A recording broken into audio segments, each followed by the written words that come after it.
You can be a parent, you can spend time with your children, you can still be an effective teacher in your own classroom, and you can still be a graduate student because of the online portion, because of the weekend format, and putting into practice what you learn on the weekend. You're able to do all three of those things. So you can stay sane and happy, but at the same point participate in a rigorous program that you'll learn a lot and really enjoy. Teachers are incredibly busy. I mean, it's amazing what the expectations are nowadays for teachers. More and more expectations are being laid on them every single day. So it's difficult for a teacher who works all day to think about then coming on board to do a very solid master's program. So we wanted to give more flexibility with our program. The traditional program meets once a month over an academic year, so that means in the fall and spring semester, 1 weekend a month. The difference then with the hybrid, instead of meeting once a month in the academic year, it just meets twice a semester. So it meets at the beginning of the semester and at the end of the semester, and all of the rest of the work is done through Desire to Learn, which is our communication system here at UW-La Crosse. So it's called D2L. 1 weekend a month was doable compared to trying to fit in night classes 2-3 times a week. Originally, 12 years ago, I chose this because it was flexible in my schedule, and it was appealing because we could work together with other teachers.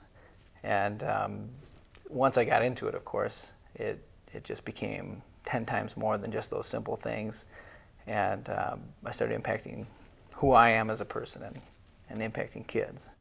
I would always tell people it's like being in the reserves, because it's 1 weekend a month, and you go to that weekend and you have lots of people who are supporting you and who have been through the exact same thing you've been through all month with all the work that you've been trying to do.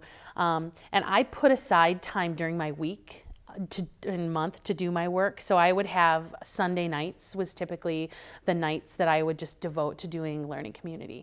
I think that if you go ahead and take the leap of faith in doing the learning community process, you will walk away feeling that as an educator, I really learned a lot, and this is very hands-on, very much what I needed.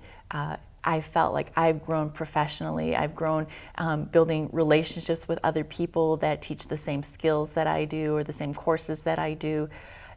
Teachers will walk away from the program saying, yes, I really have transformed who I am as an educator. I'm much better today than I was 2 years ago. And the 2 years, it's gone in a flash. It's one of those things where you look back and you go, I can't believe I'm halfway done. I can't believe, oh my gosh, we're graduating today. But you walk away from the program saying, this was a challenging experience for me, but it was so well worth it. I feel that I can meet the needs of my students, and I feel really proud about what I've been able to accomplish in 2 years. What I learned and took away from the experience was that we're all in this process of lifelong learning. And no matter how much you think you know and how much experience you think you've had, there's always something else to know and to learn. It really puts you in the place of those children, and for us here in higher education, our college students in their seats and what they must be going through. So, a lot of that learning and growing, I think as facilitators, you do as well.